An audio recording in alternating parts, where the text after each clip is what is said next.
This is for BBA semester 2 financial accounting. Already I have discussed one topic in that. Now the next ratio we have solvency ratio. What is solvency? Discuss various types of solvency. Capital structure ratio also you may get it. So this is for theory also and problem. If you watch this full video, you can write theory and as well as you can attempt the problem also based on the solvency ratio. And one more type they will ask, capital structure ratio also. If it is asked in the question, you have to write the same answer. Now let's see what is solvency. The term solvency refers to the ability of a firm to meet its debt. Solvency, डेप्ट बोले तो खर्जा, ठीक है, जो भी डेप्ट रहता, खर्जा रहता, उसको फेडने की जो एबिलिटी है ऑर्गेनाइजेशन की, फर्म की, उसको हम सॉल्वेंसी बोलते. तो the term solvency refers to the ability of a firm to meet its डेप्ट.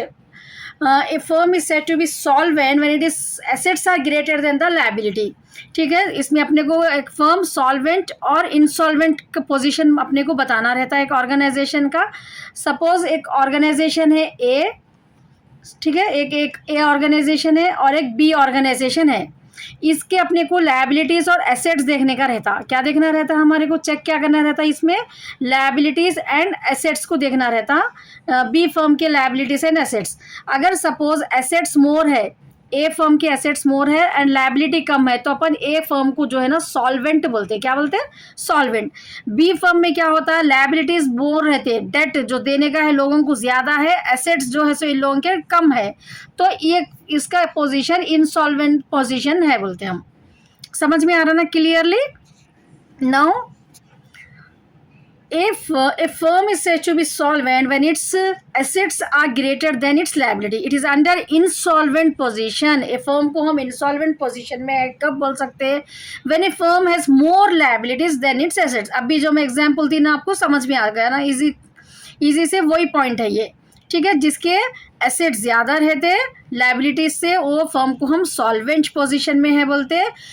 जो फर्म के लायबिलिटीज ज़्यादा रहते हैं एसेट से, वो फर्म को हम इंसॉल्वेंट पोजीशन में है बोलते हैं. तो if asset is greater than liability, a firm is solvent. If liabilities are greater than assets, a firm is insolvent. ठीक है. Now next will see solvency ratios. Solvency ratio are also called capital structure ratios और average ratios. Solvency ratio को हम और capital structure ratio भी बोलते हैं और एवरेज रेशियोज भी बोलते हैं. ठीक है. क्या बोलते हैं हम? कैपिटल स्ट्रक्चर रेशियो और एवरेज रेशियो का भी मतलब सॉल्वेंसी रेशियो को ही हम ऐसा बोल सकते हैं. तो आपको एग्जाम में कैपिटल स्ट्रक्चर रेशियो या एवरेज रेशियो आपको यही आंसर लिखने का रहता और यही प्रॉब्लम मतलब फॉर्मूलेस, यही सॉल्वेंसी रेशियो के फॉर्मूले ही यूज़ करना रहता. सो capital structure ratios are used in evaluating the long term financial position of a firm. तो कैपिटल स्ट्रक्चर रेशियो से हम क्या मालूम करते हैं? इवैल्यूएट करते हैं क्या लॉन्ग टर्म फाइनेंशियल पोजीशन क्या है फर्म का. ठीक है. It gives the relationship between the term debentures, preference shares and equity share capital also taking reverse at surplus into consideration. तो यहाँ पर अपने को रिलेशनशिप क्या बताते हैं कि कितना लॉन्ग टर्म है, डिबेंचर्स कितने हैं, प्रीफरेंस शेयर्स कितने लिए हुए हैं, मतलब ऑलरेडी अपन सोल्ड करें कंपनी, शेयर कैपिटल कितना है और रिजर्व एंड सरप्लस को कंसिडरेशन में रख के हम ये देखते. ठीक है. क्या देखते हैं हम इसमें? क्या रिलेशनशिप बताता अपने को? लॉन्ग टर्म डेब्ट्स कितना है, कितने डिबेंचर्स कितने पे करना है, अमाउंट डिबेंचर होल्डर्स को, प्रीफरेंस शेयर होल्डर को, इक्विटी शेयर कैपिटल को कितना पे करना है, और कंपनी के पास कितना रिजर्व है, कितना सरप्लस है, इस ये चीज़ों को हम देखते हैं यहाँ पर. So for measuring the solvency ratio of a firm there are different ratios. They are debt equity ratio, interest coverage ratio. ठीक है. अपने को यहाँ पर जो है सो सॉल्वेंसी ऑफ ए फर्म को मेजर करने के लिए अपने को जो रेशियोज है वो अपने को डिफरेंट टाइप्स के रहते हैं. एक तो रहते हैं डेब्ट इक्विटी रेशियो और सेकंड जो है हमारे को इंटरेस्ट कवरेज रेशियो.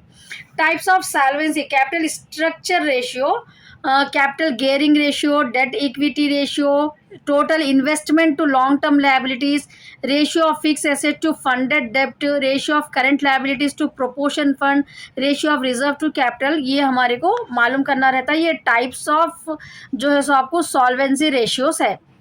ठीक है, now will see the formula. हम इसको फॉर्मूले में कैसा यूज़ करते हैं वो देखेंगे ना। First we have capital gearing ratio. ठीक है, अगर आपको ये थियरी, ये फार्मूला अगर आप ये इसमें थियरी में समझ गए तो आप आराम से थियरी भी लिख सकते हैं और यही फार्मूला आपको प्रॉब्लम में काम आता। ठीक है, इसलिए आराम से सुनिए। Capital gearing ratio, the ratio of equity share capital, ठीक है, एंड रिजर्व एंड सरप्लस। ये यहाँ पर रेशियो क्या में क्या देख रहे हैं अपन, कैपिटल गियरिंग रेशियो में। ठीक है, इक्विटी शेयर कैपिटल, कंपनी जो रहती ना एक organisation, so capital gearing ratio में हम क्या देखते हैं, the ratio of equity share capital reserve and surplus to preference share capital and other fixed interest bearing loan is called capital gearing ratio. ये इसका मीनिंग है। सो कैपिटल गियरिंग रेशियो में हम क्या देखते हैं, equity share capital reserve and surplus कितना है ऑर्गेनाइजेशन का। ठीक है, इसको हम न्यूमरेटर में लेते हैं equity share capital and reserve and surplus, उसको हम डिवाइड करते हैं प्रीफरेंस शेयर कैपिटल से और long term debts bearing fix asset. Long term debts bearing fix asset जो भी रहते हैं, आपको क्वेश्चन में इंफॉर्मेशन रहती है, जस्ट यहाँ पर थियरी के लिए आपको ये रिमेंबर करना है। And one more formula we use fix income bearing fund. ये इक्विटी शेयर कैपिटल और रिजर्व एंड सरप्लस को हम क्या बोलते हैं, fix income bearing fund and equity shareholder fund. तो बेस्ड ऑन द इंफॉर्मेशन, अगर आपको एग्जाम में मतलब क्वेश्चन में preference capital long term debt fix asset है तो आपको कैपिटल गियरिंग रेशियो का ये फार्मूला यूज़ करना है। अगर आपको इक्विटी शेयर होल्डर फंड दिया हुआ है तो फिक्स्ड इनकम बेयरिंग फंड और divided by equity shareholder fund, fixed income bearing fund divided by total capital employed. Capital employed भी हम यहाँ पर डिनोमिनेटर में लेते। तो numerator exceed denominator, the firm is said to be low grade. So if numerator exceed denominator से, अगर numerator ज़्यादा है the firm is said to be low grade, otherwise it is highly grade. So next we have debt equity ratio. It is the ratio of extreme equities or outsider funds to the shareholders funds or internal funds. So debt equity ratio में क्या रहता है, external equities. ठीक है, बाहर वालों को, external means outsider party जो रहता है ना, आउटसाइडर फंड, आउटसाइडर्स को कितना फंड देना है, outsider funds to the shareholder funds और इंटरनल फंड्स। तो लॉन्ग टर्म डेप्ट जो भी रहते हैं, लॉन्ग टर्म डेप्ट divided by shareholder funds equity, ये अपने को डिवाइड करें तो डेट इक्विटी रेशियो मालूम होता है। और outsider funds divided by shareholder fund equity, और we will call it as external equity by internal equity. Debt equity की रेशियो का इजी में हम उसको formula external equity by internal equity. External equity क्या रहता, आउटसाइडर फंड रहता, and internal equity क्या रहता, हमारे पास शेयर होल्डर फंड रहता। Now next we have total investment of long term liability. It is the ratio of total long term fund to total long term liability. Total investment जितना भी हम करें of long term liability, तो ये ratio क्या बताता अपने को, shareholder fund long term liability divided by long term liability. ठीक है, यहाँ पर शेयर होल्डर फंड और लॉन्ग टर्म लायबिलिटी को अपन पहले ऐड कर लेना है, देन लॉन्ग टर्म लायबिलिटीज को डिवाइड करना है। नेक्स्ट है ratio of fix asset to funded debt. ये टू बोल के जो रहता है ना, आपको ये इसमें से जब फार्मूला जो है सो यहाँ पर निकाल सकते, देखिए आप, फिक्स एसेट टू बोले तो अपने को डिवाइडेड बाई रहता है ये फंडेड डेप्ट। ठीक है, fix asset divided by funded डेप्ट। अगर आपको समझ में नहीं आ रहा, फार्मूला याद नहीं आ रहा, तो भी ये हिंट दे रही हूँ मैं आपको। अब इसमें देखिए ratio of current liability to proprietor fund, तो current liability divided by proprietor, formula बन गया आपका वहीं पर। So if you watch the full video, you will get the tricks also, so that you can easily attempt the paper. समझ में आना, यहाँ पर जस्ट अपने को एक सेंटेंस में लिखना रहता है, it is the ratio of fix asset to the funded debt which is essential for the long creditors के लिए। ये ज़रूरी रहता देखना, जो भी अपने मतलब जिसके पास से हम सामान ख़रीदना चाह रहे हैं, लॉन्ग क्रेडिटर्स इंटरेस्टेड रहते हैं ये रेशियो को देखने के लिए. Next we have a ratio of current liabilities to proprietors fund. The ratio current liability to proprietor fund that is short term borrowing. अपने को short term within 1 month अपने को पेमेंट करना है, ठीक है, to the long term fund raised by the proprietor. तो current liabilities जो भी रहते हैं, जो शॉर्ट टर्म बोरोइंग्स रहते हैं अपने को, जो करंट इमीडिएटली पेमेंट करने के जो चीज़ें रहते हैं, बैंक ओवरड्राफ्ट जैसा के वैसे चीज़ें करंट लायबिलिटीज में आते हैं अपने को, डिवाइडेड बाय प्रोप्राइटर फंड. इससे हम डिवाइड करें तो हमको ratio of current liability to proprietor fund मालूम होता. Next we have ratio of reserve surplus reserves to equity capital. Formula देखिए आप यहाँ पर, रिजर्व ये 2 आ गया, सो बाई बन जाता. इक्विटी कैपिटल इनटू 100, ये परसेंटेज में आता हमारे को. So it gives the profit that the firm retains for future growth. इससे अपने को प्रॉफिट मालूम होता है कि फर्म जो है सो फ्यूचर में कितना ग्रोथ कर सकते हैं. It is the ratio reserve to the equity share capital. तो लोग रिजर्व कितना उठा के रखे हैं ऑर्गेनाइजेशन में, शेयर कैपिटल कितना है, इनटू 100 करे तो अपने को ratio of reserve to equity capital मालूम होता. So with this we have completed the theory. Now we will see the problem based on this solvency ratio. So from the following balance sheet of Moon Limited or as on 31st December March 2007, calculate solvency ratio. So in the question they did not mention you or the name of the ratio, just if it is given solvency ratio, whatever we have learned in the theory, those ratios you have to remember. In some questions they will give you the in name itself, but in some questions they will give you like find the liquidity ratio, find the solvency ratio. So what are the solvency ratios you have to remember. Based on the information you just substitute, you will get the answer for it. So get the question. Now here balance sheet is given, liabilities and assets are given to us, and additional information also is given: net sale, cost of goods sold, net income before tax, and net income after tax. So based on these information, now we are solving the problem. We are calculating the ratios. So solvency ratio formula first is total डेब्ट by total assets. ठीक है, company को जितना कर्जा है और कितना उनके पास एसेट है वो अपने को डिवाइड करे तो अपने को क्या मालूम होता, सॉल्वेंसी रेशियो मालूम होता. So first we are calculating the total डेब्ट, कितना कर्जा है कंपनी को, कितना डेट है, पहले हम वो देख रहे. तो टोटल लायबिलिटी टू आउटसाइडर, ठीक है, that is long term liabilities, current liabilities जो है सो यहाँ पर हम ऐड कर रहे. So in the question we will see long term liabilities, mortgage debenture है ना, ये लॉन्ग टर्म लायबिलिटी है. And current liabilities provision for 1,40,000, that means long term liability and current liability. Total we are getting 1,40,000. So this is 1,40,000. We are taking as total debt. Then current liability. In current liabilities we have to take creditors, outstanding expenses, provision for taxation, bills payable. So these are the current liability. जो अपने को immediate payment करने का रहता है ना, उसको हम current liability बोलते हैं. तो क्रेडिटर जो रहते हैं जिसके पास से हम उधार लेते हैं उनको ज़्यादा ईयर्स तक अपन रोक नहीं सकते. ठीक है, आउटस्टैंडिंग एक्सपेंसेस जो भी हम उधार लिए, एक्सपेंसेस जो भी अपने को पे करना है, आउटस्टैंडिंग सैलरी हो सकता है, आउटस्टैंडिंग रेंट हो सकता, जो इमीडिएट पेमेंट करना रहता है अपने को, provision taxation within short period we have to pay that, bills payable जो भी रहते वो भी हमको शॉर्ट पीरियड में. तो ये इसको हम पूरा हमको ये क्या बोलते हैं, हम करंट लायबिलिटीज़ बोलते हैं. ठीक है, लॉन्ग टर्म लायबिलिटीज़ बोले तो डिबेंचर्स को बोलते हैं. Long term liabilities will call it as debentures को लॉन्ग टर्म 1,40,000. करंट लायबिलिटी बोले तो जो शॉर्ट पीरियड में, creditors, outstanding expenses, provision, bills payable, ये 60,000. तो टोटल डेप्ट अपने को कितना आया, 2 लाख रुपीज़ आया. ठीक है, टोटल डेप्ट अपना न्यूमरेटर आ गया अपने को 2 lakh rupees. It's clear no.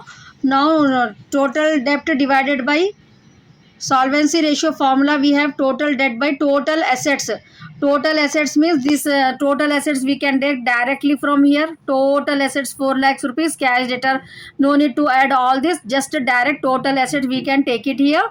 So total debt we got 2 lakhs rupees divided by 4 lakh into 100, 50% solvency ratio we are getting. So this is 50% we are getting the ratio. Now next, this is an important problem number 22, question number. If you have SIA publication published book, then I'm explaining this problem from that only. You can practice it. So this 22 problem is very important. From the following information, make out is of a statement of proprietors fund with as many details as possible.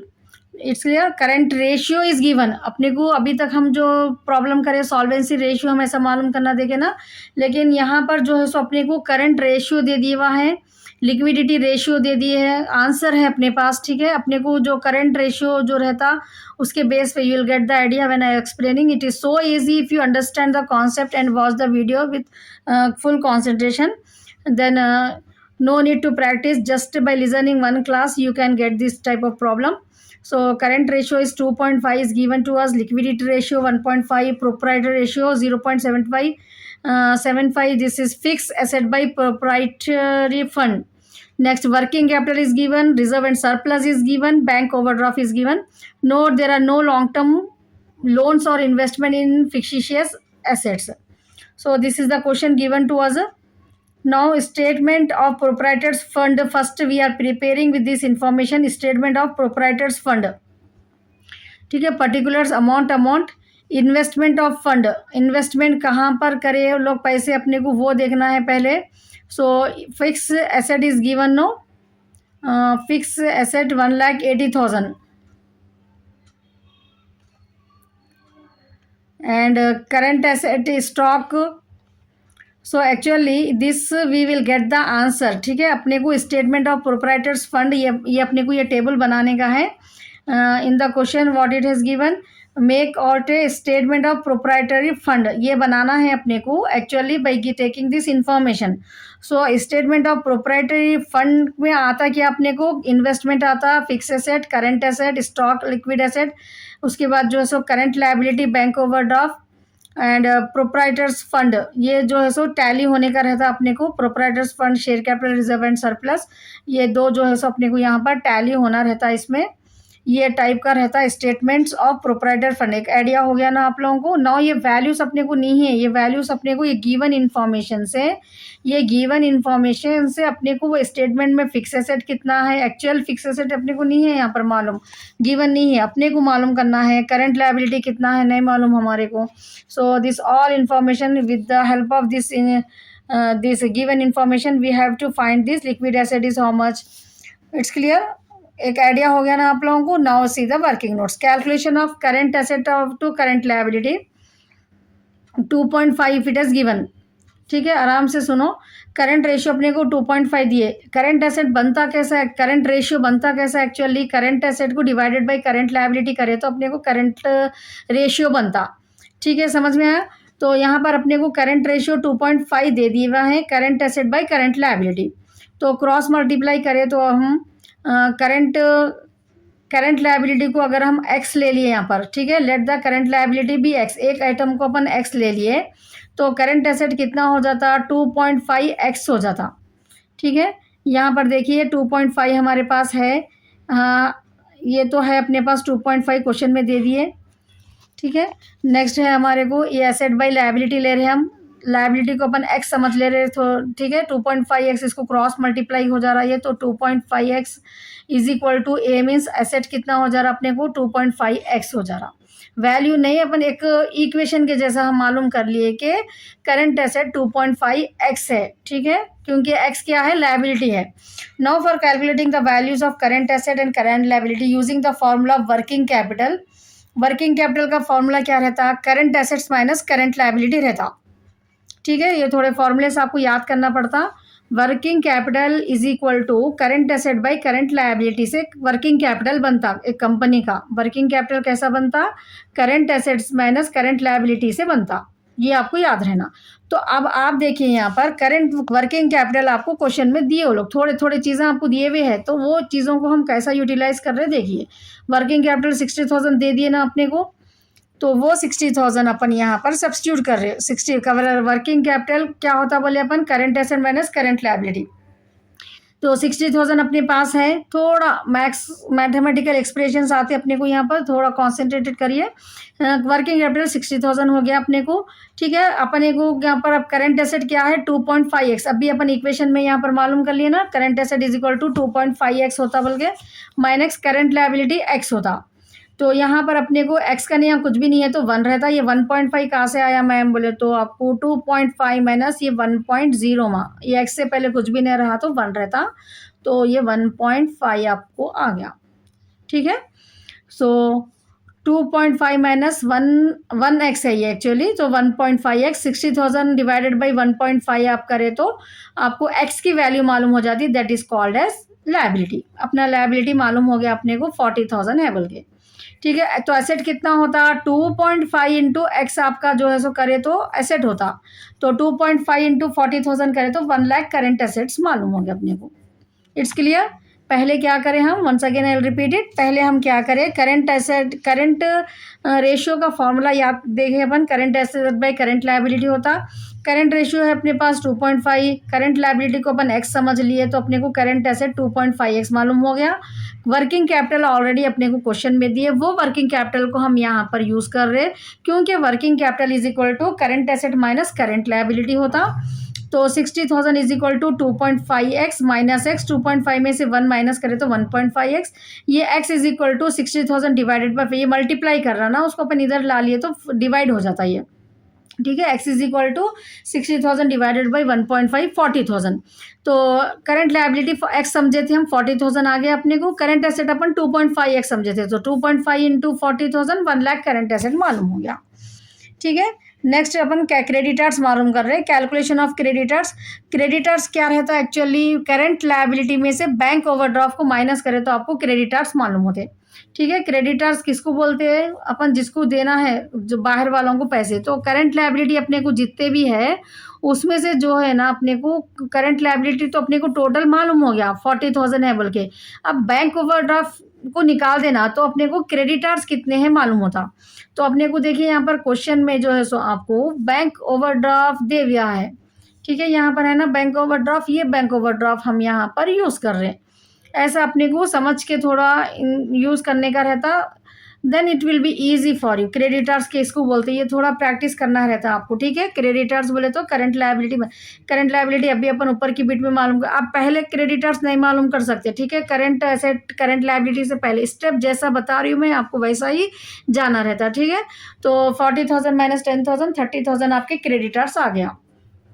Next अपने को calculation of liquid asset, quick asset by liquidity ratio is equal to 1.5 अपने को दे दिए, ठीक है। Liquid ratio question में दे दिए 1.5, तो liquid assets quick asset by quick liability formula है अपने को। तो यहाँ पर क्विक लायबिलिटी बोले तो अपन क्या लेना है, करंट लायबिलिटी जो आया ना अपने को वो लेना है, ठीक है। तो यहाँ पर देखिए मल्टीप्लाई हो जाता है, ये 1.5 इंटू 40,000 मल्टीप्लाई हो गया तो अपने को लिक्विड एसेट मालूम हो जाता 60,000, 40,000 into. So next we are calculating stock मालूम करना है अपने को। स्टॉक का फॉर्मूला क्या है, quick asset minus current asset minus stock. Quick asset किसको बोलते हैं, करंट एसेट जितने भी रहे अपने उसमें से स्टॉक को माइनस कर देना, ठीक है। ये ऑलरेडी लिक्विडिटी रेशियो में एक्सप्लेन करी मैं आपको। तो करंट एसेट में से स्टॉक को माइनस कर दिए तो आपको क्या आता, क्विक एसेट आता। और स्टॉक को कब मालूम करना है, अब अपने को कैलकुलेशन ऑफ स्टॉक मालूम कर रहे हैं अपन, तो करंट एसेट में से क्विक एसेट को माइनस करना, रिवर्स है। Quick asset is equal to current asset minus stock होता। अगर अपन स्टॉक को मालूम कर रहे हैं तो क्विक एसेट को माइनस करना है। तो यहाँ पर अपने पास करंट एसेट 1 लाख है, क्विक एसेट बोले तो ये लिक्विड एसेट्स को बोलते हैं, ठीक है। ये लिक्विड एसेट्स को क्विक एसेट बोलते। तो 60,000 तो अपने को स्टॉक मालूम हो गया 40,000। Now next we are calculating calculation of proprietor's fund of fix asset.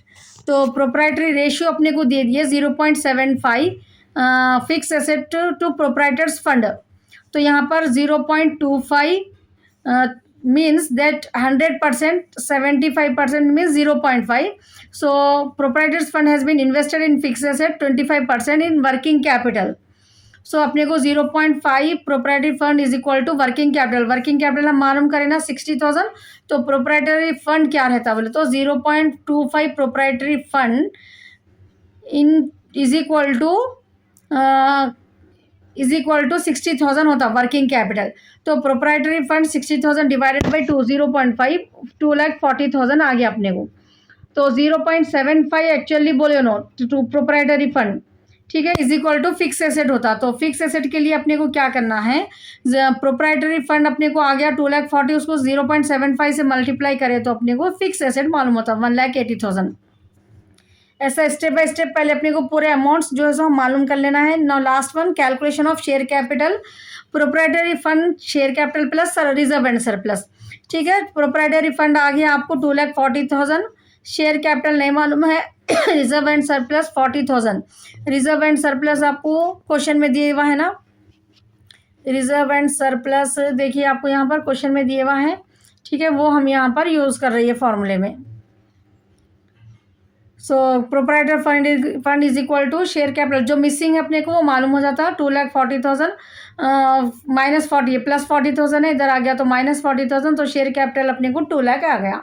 तो ये पूरे अमाउंट्स आ जाने के बाद अपने को जो भी मालूम करें हम, मिसिंग फिगर्स जैसा थे वैसा अपन वो हिसाब से, तो फर्स्ट जो स्टेटमेंट बताई ना आपको मैं, ये ऐसा बनाना रहता आपको। इन्वेस्टमेंट फंड में fix asset 1,80,000, current asset stock जो भी अपन मालूम करें ना वो अमाउंट सही है, स्टॉक लिक्विडिटी 1 लाख, इसमें से करंट लायबिलिटी बैंक ओवरड्राफ्ट और क्रेडिटर्स माइनस करें 60,000, तो सॉरी ये ऐड है 1,80,000।